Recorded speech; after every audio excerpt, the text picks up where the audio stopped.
U.S. Secretary of State Marco Rubio just about to deliver his end-of-the-year address. Now, he has been a man who's taken on one of the most unusual workloads in Washington. He's been serving not only as Secretary of State, but also other senior posts as well. This is his end-of-year address to the press corps. Here you go.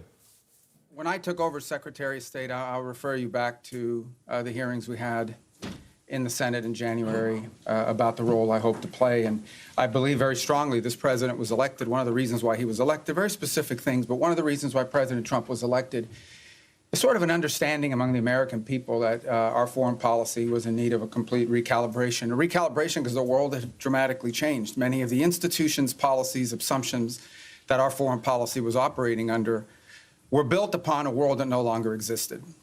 And it required us to re-examine that. One of the assumptions that I think we had lost during this period of time, and I don't mean to make this an academic lecture, but I wanted to give you some insight into the broader thinking, as I highlighted at that hearing less than a year, almost a year ago now, is one of the assumptions was the loss of the notion of the national interest in our foreign policy. At the core of foreign policy needs to be the national interest of the United States. Now, that doesn't mean that there aren't issues and things we care about in the world, but at its core, the core principle of the national interest, the core principle behind our foreign policy needs to be our national interests. So you have to, first of all, define what is the national interest, and then you have to apply it. We defined it as we are in favor of foreign policies that make America safer or stronger or more prosperous, hopefully all three, but at least one of those three. And then it requires you to prioritize. Even the richest, most powerful and influential country on earth has limited resources, has limited time. And it has to be able to dedicate those resources and time through a process of prioritization. That includes geographic prioritization. It also includes issue prioritization.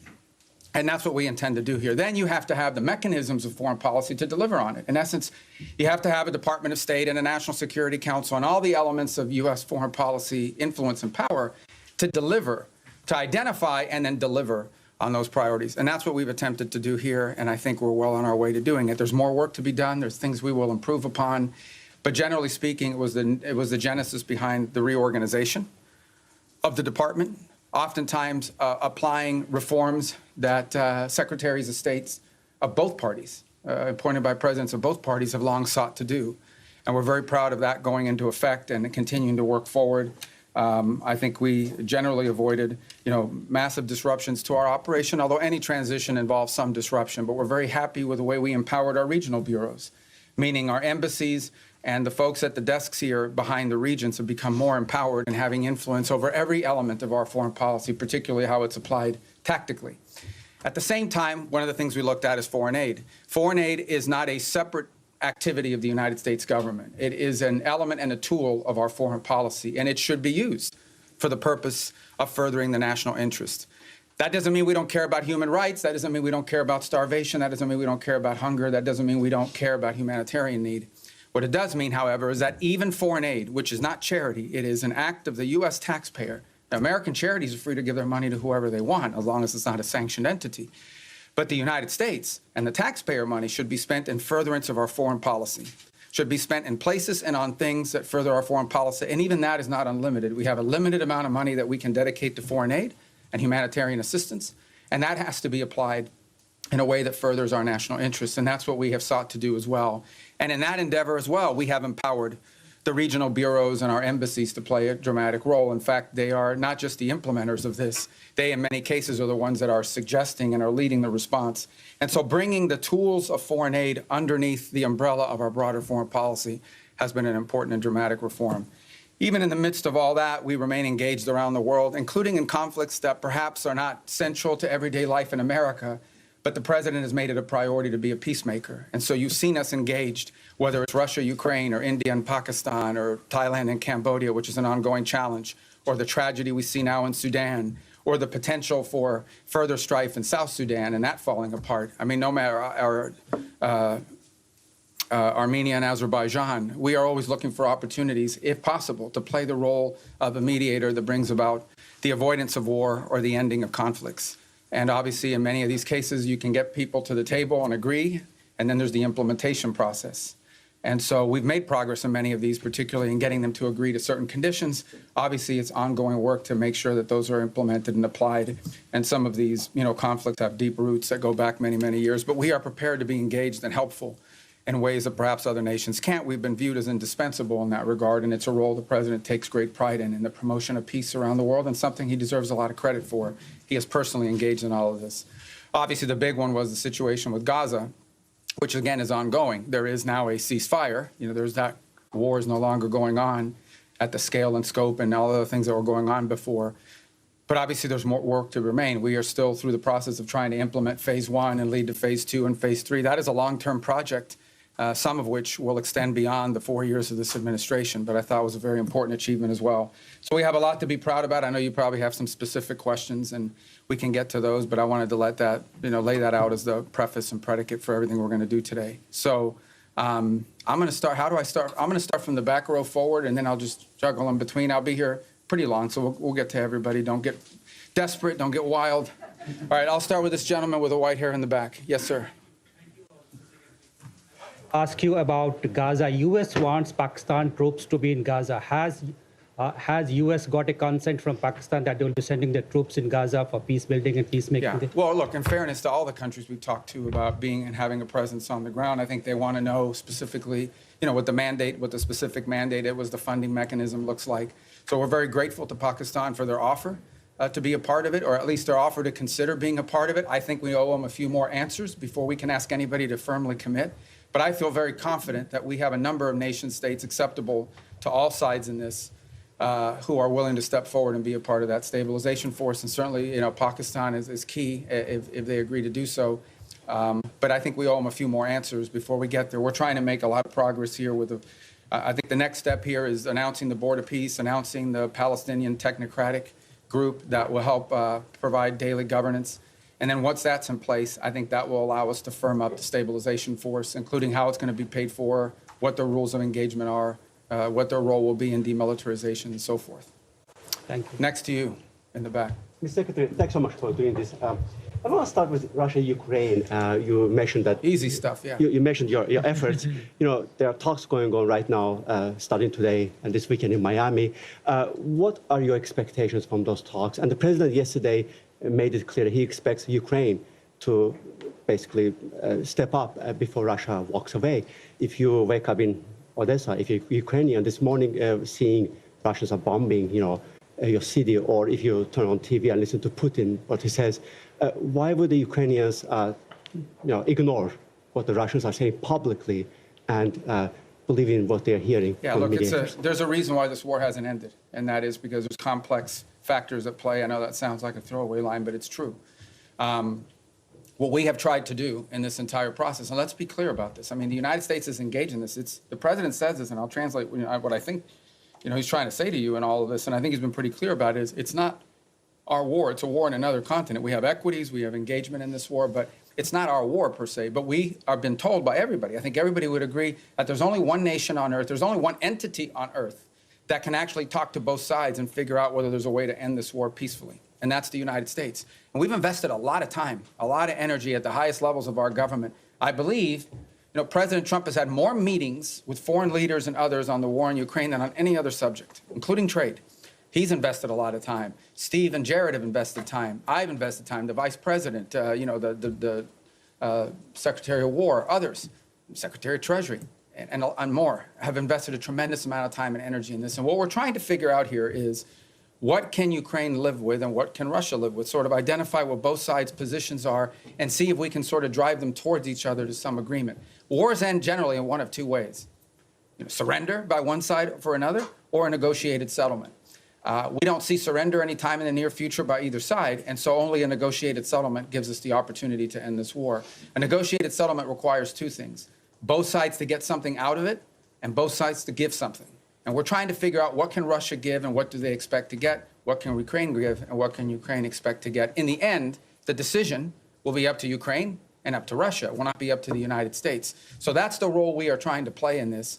And that's why you see so many meetings going on. This is not about imposing a deal on anybody. It is about determining what both sides expect and need to have and what both sides are prepared to give in return for it, and figuring out whether we can have those two overlap. And of course, that takes a lot of time and a lot of hard work.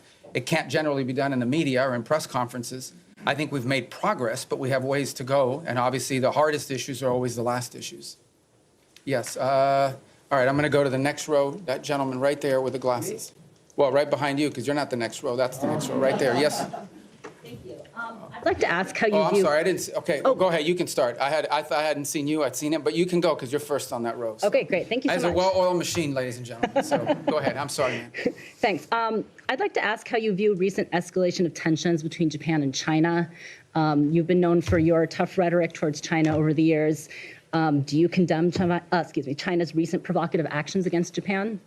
Yeah, no, I think I've been nice to China, in terms of the work we have to do with them. And I mean, I had another job. My job now is I represent the President of the United States and the United States in foreign diplomacy. And I think we've made good progress with the Chinese. The Japanese are a very close ally of the United States. I think these tensions are pre-existing. We understand that's one of the dynamics that has to be balanced in that region. And I believe that we feel very strongly that we can continue with our strong, firm partnership and alliance with Japan and do so in a way that continues to allow us to find productive ways to work together with the Chinese Communist Party and the Chinese government. Look, there'll be tensions. There's no doubt about it. I mean, at the end of the day, China is and it will continue to be a rich and powerful country and a factor in geopolitics. We have to have relations with them. We have to deal with them. We have to find the things we are able to work together on. And I think both sides are mature enough to recognize that there will be points of tension now and for the foreseeable future. Our job as part of responsible statecraft is to find opportunities to work together, because I think if there's a global challenge that China and the U.S. can work together on, I think we can solve it. And there'll be points of tension. We well recognize that, and our job is to balance these two things. I think both sides understand that. And I think we can do that without imperiling or in any way undermining our very firm commitment to our partners in the Indo-Pacific. That includes not just Japan, but South Korea. And obviously, if you extend further out, I don't want to leave anybody out, but India and Australia and New Zealand and all the other countries. And we also have growing and burgeoning relationships with countries like Vietnam and even Cambodia that we really haven't had, very close contacts with historically. But we've talked to them a lot lately, obviously through the context of the conflict going on with Thailand, but also to figure out opportunities to work together strategically. And I say Thailand, of course, we've had a very long and strong strategic alliance with them for many years. All right, now, yes, sir. Thank you. Gracias, señor secretario. Dos puntos concretos en español. Bajo esta lógica hemisférica, ¿han considerado ampliar la presión más allá de Venezuela o Colombia a regímenes como los de Nicaragua o Cuba? Y segundo, esta semana en el Congreso se denunciaba que México está mandando decenas de buques petroleros a Cuba con la preocupación de que eso financia la dictadura. ¿Debería México reconsiderar esta política de asistencia al régimen cubano? I'm going to answer in Spanish if that's okay, guys, and then I'll do it in English as well. And does somebody do closed caption on this? Can they do it? It doesn't matter because I'm going to say the same thing in English. Mira, la amenaza más importante que existe en la región es estos grupos terroristas criminales. Es la amenaza que enfrenta Colombia, es la amenaza que enfrenta el hemisferio entero, pero es la raíz de la violencia en Ecuador, en México, en toda Centroamérica, en todos estos países. Es la amenaza más primordial de la región. Entonces tenemos gobiernos que cooperan en nuestros esfuerzos en contra de eso. Panamá, Costa Rica, Ecuador, El Salvador, la República Dominicana. No dejo a nadie fuera, pero son muchos que cooperan. Tenemos y seguimos teniendo muy buenas relaciones con los equipos de seguridad de Colombia. Entiendo que el presidente de Colombia es una persona inusual, pero encima de eso tenemos, al nivel institucional, tenemos muy buenas relaciones y con México.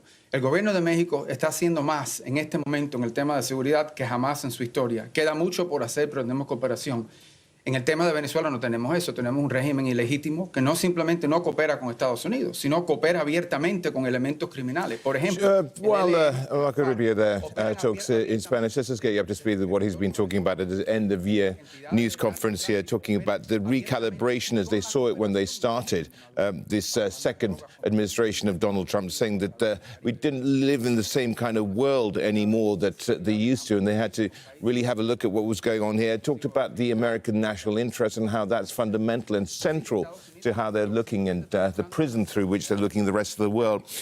Also going on to talk about how aid should be distributed. Don't forget, he's not only just Secretary of State, he's also National Security Advisor, acting National Security Advisor, and also acting head of US aid, and also he's the National Archivist as well. Now, he's saying that aid should be used for the national interest here as well. He's been also talking about his role as a, or should I say, the role of the United States as a mediator, and really been very, very mindful of what's been happening in the world, talking about the conflict between India and Pakistan, talking, of course, about what's been going on in Gaza and also South Sudan and Azerbaijan too. And really also been touching on subjects such as the Cambodia-Thai situation, also talking about the burgeoning relationships that they have with some of these new countries where they didn't have that great relationship before, such as Cambodia there and Vietnam. So that's an answer at the moment in Spanish taking place, which is to do currently with the situation in South America and indeed the continual pressure on the president of Venezuela, Nicolas Maduro. Let's just get back to Marco Rubio. Let's hope that he is now speaking in English. Y obviamente tenemos que determinar cuáles son las fuentes de inseguridad en la región. Y esa fuente, la razón por la cual Venezuela ha recibido tanta atención, es porque Venezuela es un país que no simplemente es un régimen ilegítimo, que no simplemente no coopera con nosotros, sino abiertamente coopera con elementos criminales y terroristas, incluyendo Hezbollah, Iran. As we wait for him to begin in English, this end of the year appearance in this State Department briefing room does come as we've also been seeing these key meetings, of course, taking place on Gaza and indeed Russia, Ukraine. There's bound to be some questions on that. Let's get back to the English answer to that Spanish question. Primarily focused on narco trafficking, but they're in all sides businesses as well. So the good news is we have a lot of countries in the region that openly cooperate and work with us to confront these challenges. Mexico, their level of cooperation with us is the highest it's ever been in their history. Throughout Central America, for the most part, except for maybe Nicaragua and to some extent Honduras, we've had great cooperation from Ecuador, from El Salvador, from Ecuador being in South America, but across the Pacific coast where we're also undertaking efforts. Guatemala, Costa Rica, Panama, these are all nations that cooperate with us openly in search of stability in the region. You move to the Caribbean basin, in Trinidad, in Guyana, in Jamaica, in the Dominican Republic, countries that openly cooperate with us. Even Colombia, despite its unusual president, has institutions in that country that work very closely with us, and those ties remain unimpeded and unaffected. So all of this is very positive. There's one place that doesn't cooperate, and it's the illegitimate regime in Venezuela. Not only do they not cooperate with us, they openly cooperate with terrorist and criminal elements. For example, they invite Hezbollah in Iran to operate from their territory. But they also allow the ELN and the FARC dissidents not just to operate from inside of Venezuelan territory, to control Venezuelan territory, unencumbered, unimpeded. On top of that, we know that they are in cahoots with drug trafficking organizations. It's not just that they don't work with us against these organizations.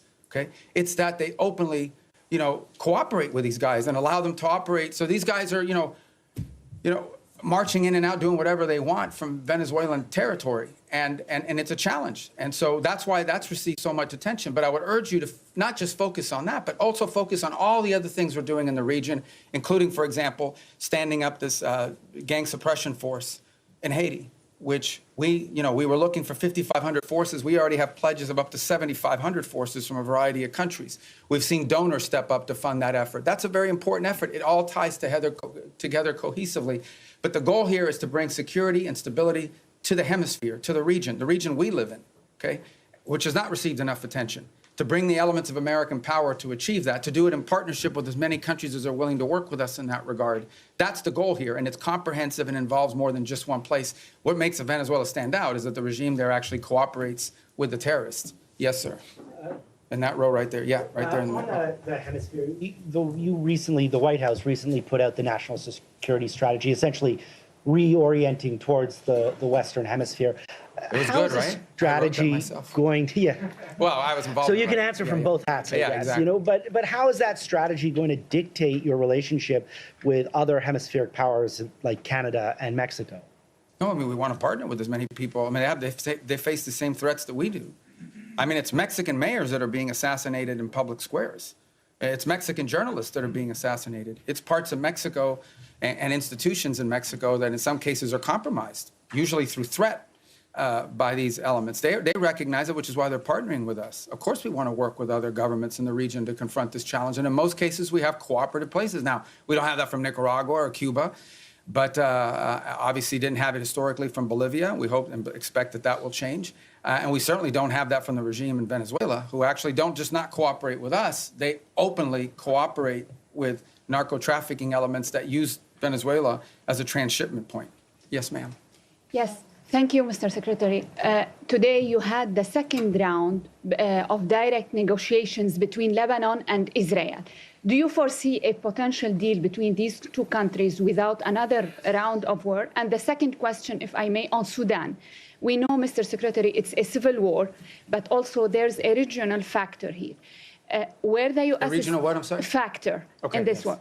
Where the U.S. stands here, and what's a red line for you? Is a divided Sudan is a red line for the U.S.? Yeah, let's separate the two because they're both easy questions, right? So the first one is we're hopeful. Look, at the end of the day, the goal everybody shares is a strong Lebanese government that controls the country, and Hezbollah is disarmed. They're no longer an armed element that can threaten Israel's security. That's the goal here. And we have tried to, in a cooperative way, to do everything we can to empower the Lebanese government to have the ability to do that. And so I hope that's what these talks are aimed towards, and we'll be supportive in every way we can to achieve that outcome. What I think is abundantly clear to everybody is no one is in favor of a Hezbollah that can once again threaten the region, act as a direct Iranian proxy. And obviously, if they threaten Israel, we're not going to have peace. So we are hopeful that the talks between Lebanese authorities and the Israelis will create outlines and a way forward that prevents further conflict. I think I don't speak for the Israeli government. I can only tell you and echo what they've said publicly, and that is that if they feel threatened by Hezbollah, they will take actions in their defense against them. So we all would hope that we could avoid that, right? We would all hope that in order to have peace, you have to avoid that. And the best way to avoid it is to have a strong Lebanese government that can actually control the country, and that Hezbollah is no longer an armed threat to Israel or to the Lebanese state.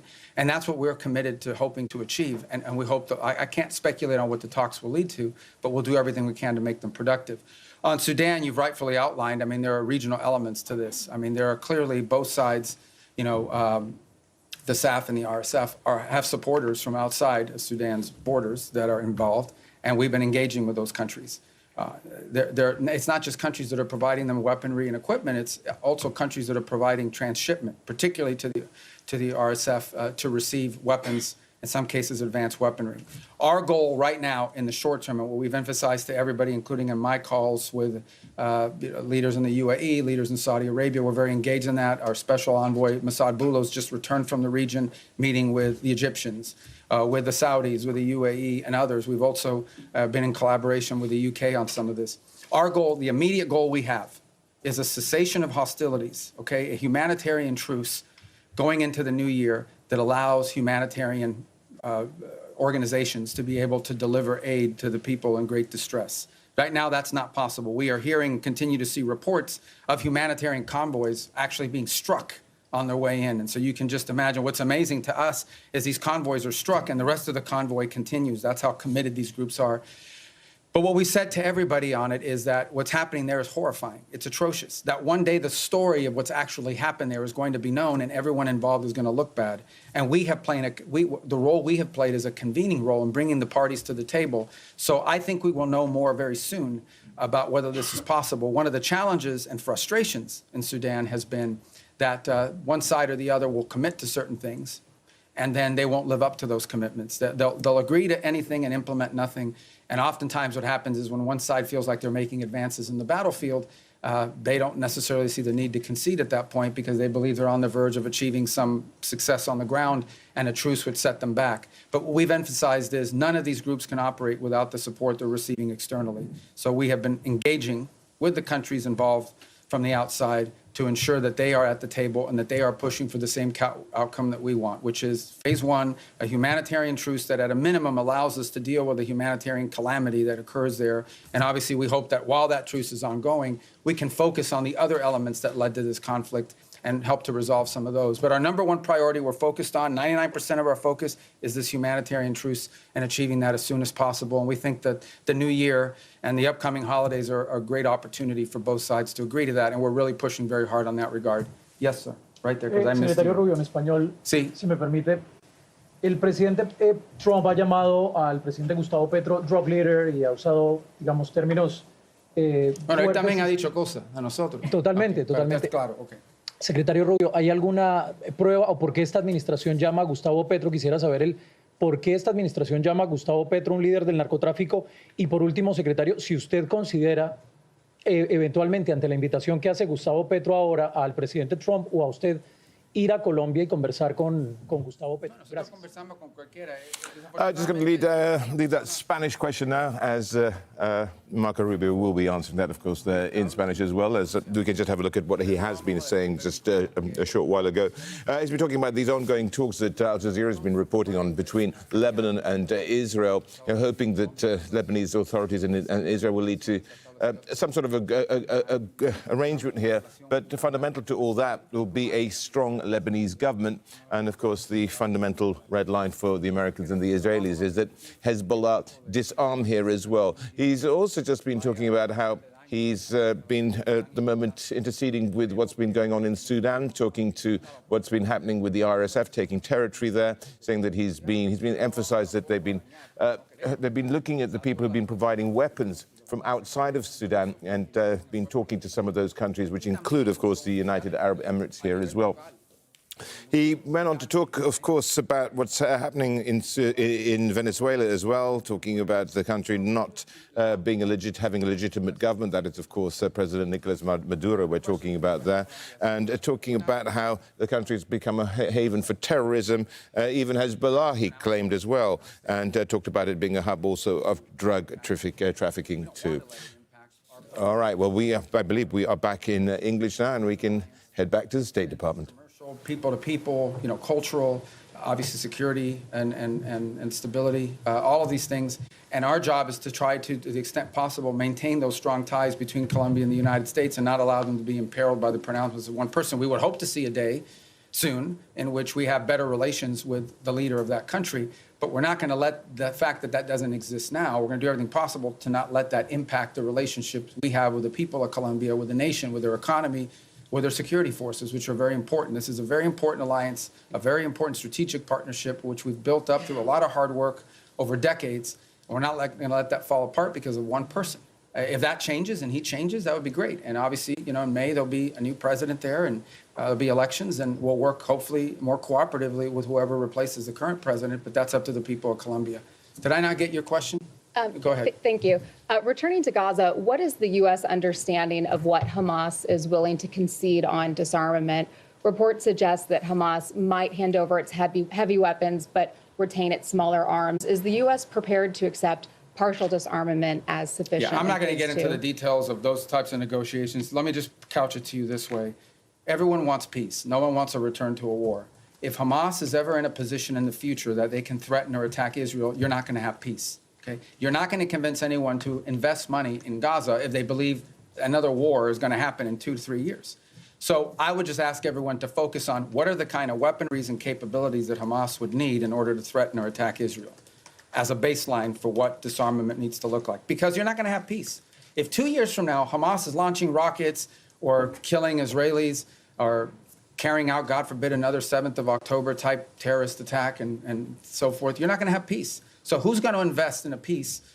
Who's going to invest in rebuilding a place that's going to get destroyed again in a future war? So that's why disarmament is so critical. Now, what that entails, we're going to leave that to the technical teams to work on. It would have to be something, obviously, that they're willing to agree to, that our partners can push them and pressure them to agree to. It also has to be something that Israel agrees to. In order for that to work, both sides have to agree on it, and we need the space to do it. But that's the way to think about it, okay? You cannot have a Hamas that can threaten Israel in the future. If they can, you won't have peace.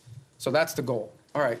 Who's left in that row? Right there with the mustache. Thank you, Mr. Secretary.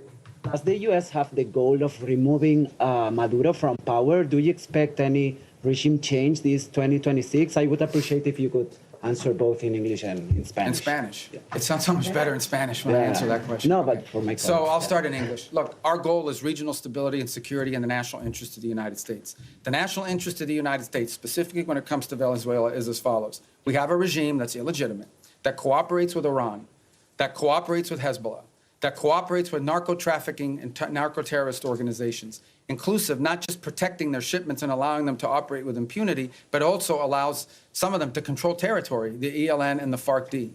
Okay? The ELN and the FARC dissidents operate openly. They have like open camps that they control territory inside of Venezuela. That is our national interest, and that is what this is focused on. And that's what the president's been focused on. And that's what we're conducting. And that's what we have been focused on the entire time, because that is the threat to the national interest of the United States. Now, do we consider Maduro legitimate? No. And by the way, guys, when I say these things about Maduro and his role in narco-trafficking, it's not, I hear his reports, Marco Rubio says it, it's not me. A grand jury in New York, in the Southern District of New York, okay, a grand jury in the Southern District of New York was presented evidence and came back with an indictment, not just against Maduro, by the way, but against a bunch of people in his government for narco-trafficking. A bunch. He had, his nephews or the nephews of his wife indicted, convicted in the United States for narco-trafficking. Like, this was until President Trump started doing something about these narco-trafficking links, nobody disputed that Maduro and his regime was in cahoots with narco-traffickers. Not to mention the fact that they unleashed Tren-de-Aragua gangs on the United States. They've unleashed, a mass migration event, perhaps the largest in history. 8 million people have left Venezuela since 2014.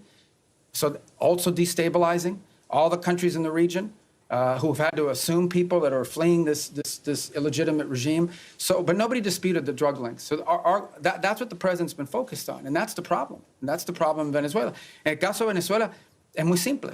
Es un régimen ilegítimo que coopera abiertamente con Irán, con Hezbollah y con grupos narcotraficantes. Okay, he's just making comments in Spanish about Venezuela, but perhaps at the moment just talking about how it's not him who's calling Nicolas Maduro a drug trafficker. He said it was a New York court which did so as well. Putting this into a broader context, he also went to talk about, of course, the Gaza ceasefire, and has been saying that really at the moment it's a question of, when asked whether Hamas should be allowed to keep some of their light weaponry and have to put down their larger arms. He actually replied diplomatically, saying that if they're in a position to threaten Israel, then there cannot be peace. And so the actual size of the weaponry does not matter here particularly. But it's all about, if there's not security there, who will invest in the rebuilding of the Strip? And of course, underlining it all, that Israel must agree. So that's, at the moment, I'm taking another question. I believe this is also in Spanish. But he's looking at the whole situation in Venezuela through the prism of the national interest here as well. Don't forget, he started this news conference talking about how when they came into office for Donald Trump's second administration, it was all about really recalibration and really at the moment trying to have a look at the world through the eyes of somebody living in the modern era and not in the traditional institutions and laws that existed in the post-war period here as well. And going to talk about Nicolas Maduro and his position within Venezuela as somebody who is threatening that very national security, or should I say national interest for the United States, and saying that, ELN and FARC groups operate openly and control territory inside of Venezuela, and they're focusing on that. Just defending U.S. foreign policy, defending the foreign policy of the United States here as well.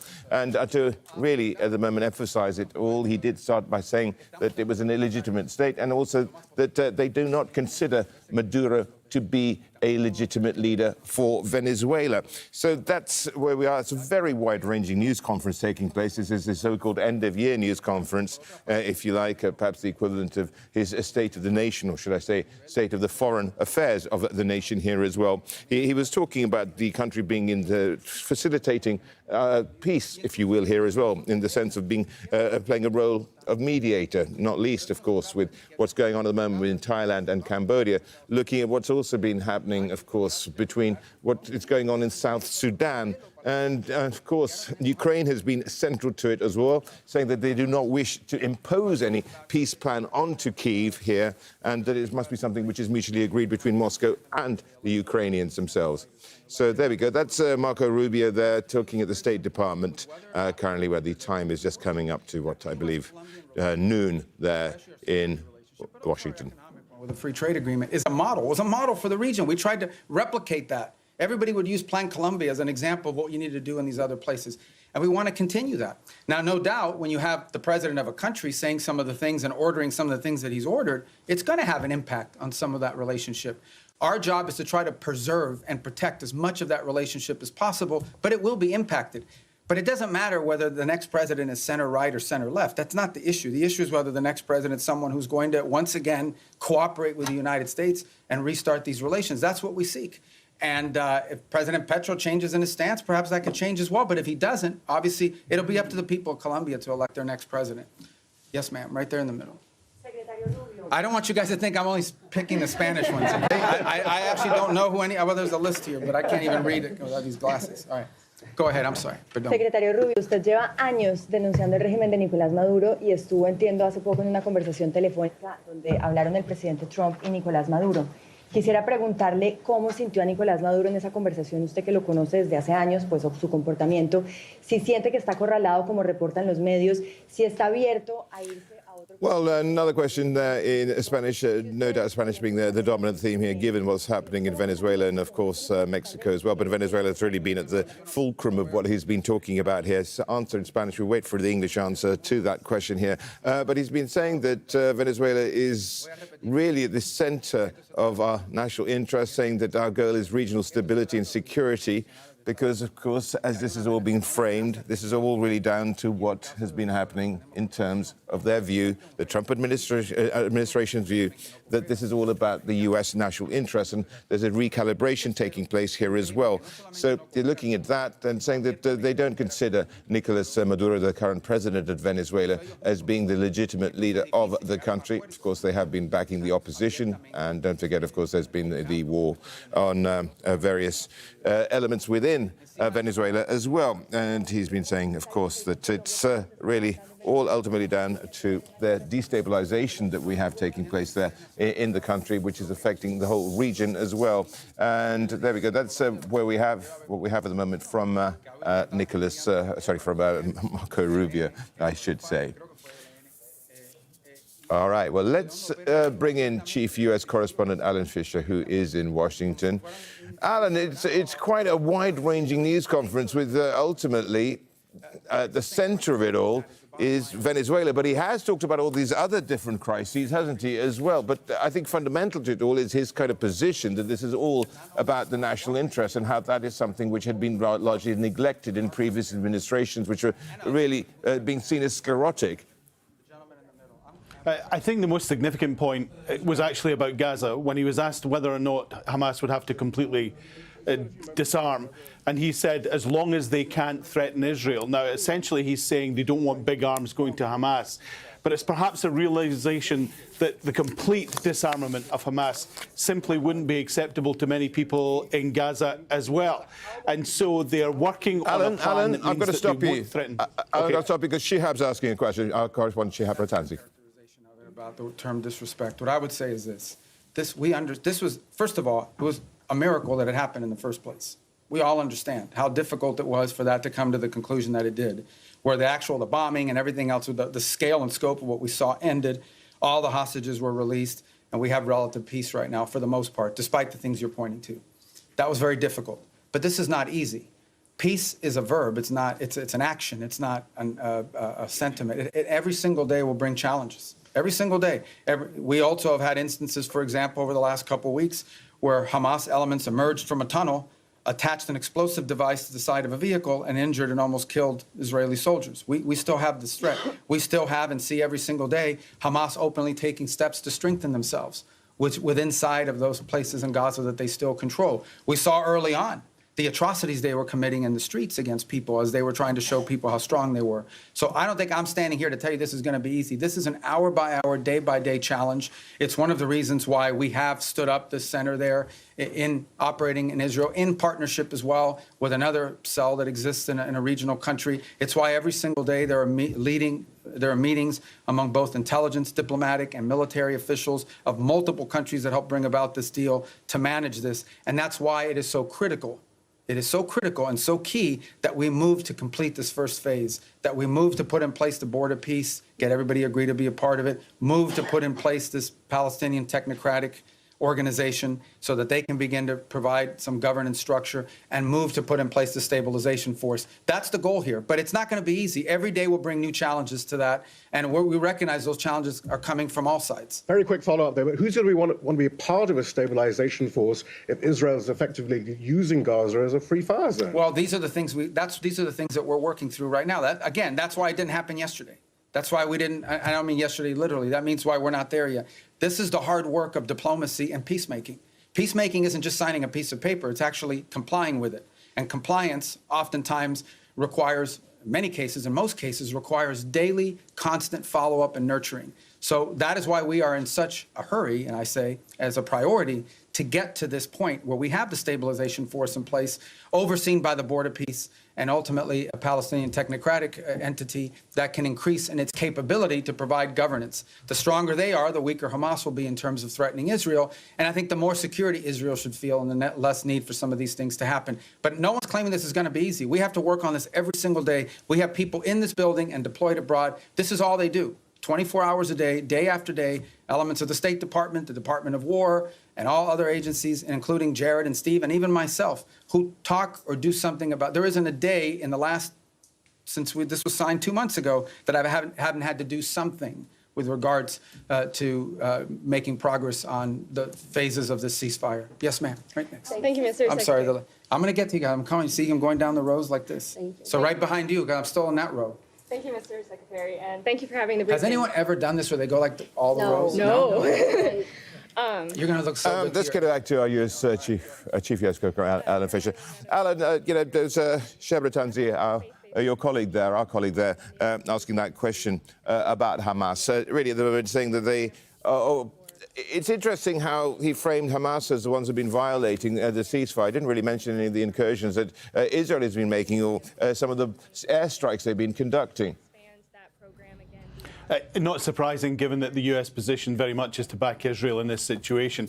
What is important, though, is what he said earlier about the possibility of Hamas. He hedged it, as Marco Rubio would, but there's the possibility of not a complete disarmament, which goes against slightly what Donald Trump was saying. He said, we want them disarmed. If they don't do it, then we will do it. Clearly, this is a much more pragmatic approach coming out of the State Department. We know that foreign policy on key issues is driven largely by Donald Trump. As you would expect, he's the president. He sets the parameters. But Marco Rubio is aware of the real work that has to be done on the ground and understands that perhaps a complete disarmament isn't possible. He's also talking about the stabilisation force. There was a hope that that would be in place by the end of the year. It's not going to happen until early next year, at the earliest. And Shihab made the point that many people are reluctant until they understand that their troops will be safe there, because Israel is not carrying out any sort of military operation in and around that stabilisation force that would lead to fatalities. And that is why some countries are dragging their heels on signing up for this deal. Alan, do stick around with us. Alan Fisher there, Chief U.S. Correspondent. Let's get over to Amy Koch. She's a Republican political strategist and joins us now from Minneapolis. Amy, what are you making of Marco Rubio's, I suppose, his own report sheet as to what American foreign policy should look like and what it is looking like? Yeah, well, I think it's kind of an unprecedented press conference, and we weren't sure if it was going to be 5 minutes. It's going on. He's answering every single question. It is incredibly wide varied. He's doing it in both English and Spanish. I mean, this is quite, honestly, an historic press conference, and I think rightfully so, because the world and global politics that the Trump administration has been dealing with, frankly, a lot of inherited between Gaza and Ukraine, but also what's happening in South America and in Cambodia and other areas. It has been a really unprecedented year as well. And so I think this is an appropriate press conference. But I'm struck a little bit by the size and scope of it and the press conference itself in its historic way.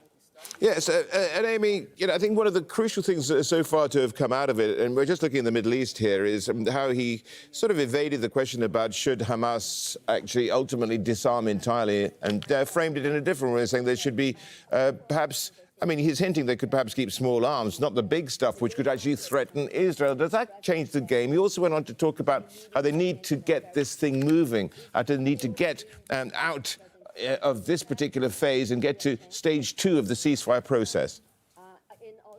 Right. Well, he kind of couched it in, we're starting with these weapons, and we want to make sure that if Israel feels threatened, there is no peace. So he was very clear on that, but you're right. He's walked back a little bit from sort of, as the president always comes in with like the full hard line, but a hard line, like they need every weapon gone, right? But Secretary Rubio knows that he has to get this done and what that means really practically. And so he's not negating what the president's saying. He's saying, but we're going to start here, and our ally cannot feel threatened, or there will be no peace. So it's more of a diplomat's answer, but still, quite a hard line on what's happening in Gaza. There's one interesting, because, I mean, he has 4 portfolios, does he not, here? I mean, obviously, Secretary of State's the big one, but he's also acting national security advisor. Then, on top of that, he's also there for the, it looks after U.S. aid as well. Now, he went on to say that aid was a necessary component of the national interest. But then you look at, the elimination of 83% of the U.S. aid program. How do you actually reconcile the two? Well, I think that the USAID program had become sort of a slush fund that people didn't really know what was being done with it. And I think the efficacy was being in question, and for the right reasons. What I like that he's reintroducing it, because I'm a proponent of USAID. I'm a former Air Force vet, and I would rather work in diplomacy than send our troops everywhere.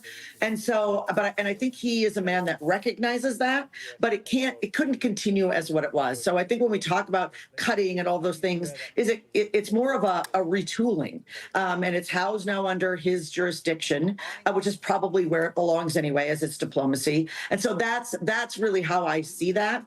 I see it as more like a natural home for it. And if we can be more effective with our USAID, instead of sort of just willy-nilly spreading it where we're not even sure and not even testing the metrics on its efficacy, that's a better approach. Amy, thank you so much. Amy Koch there, from talking out of Minneapolis, a Republican political strategist.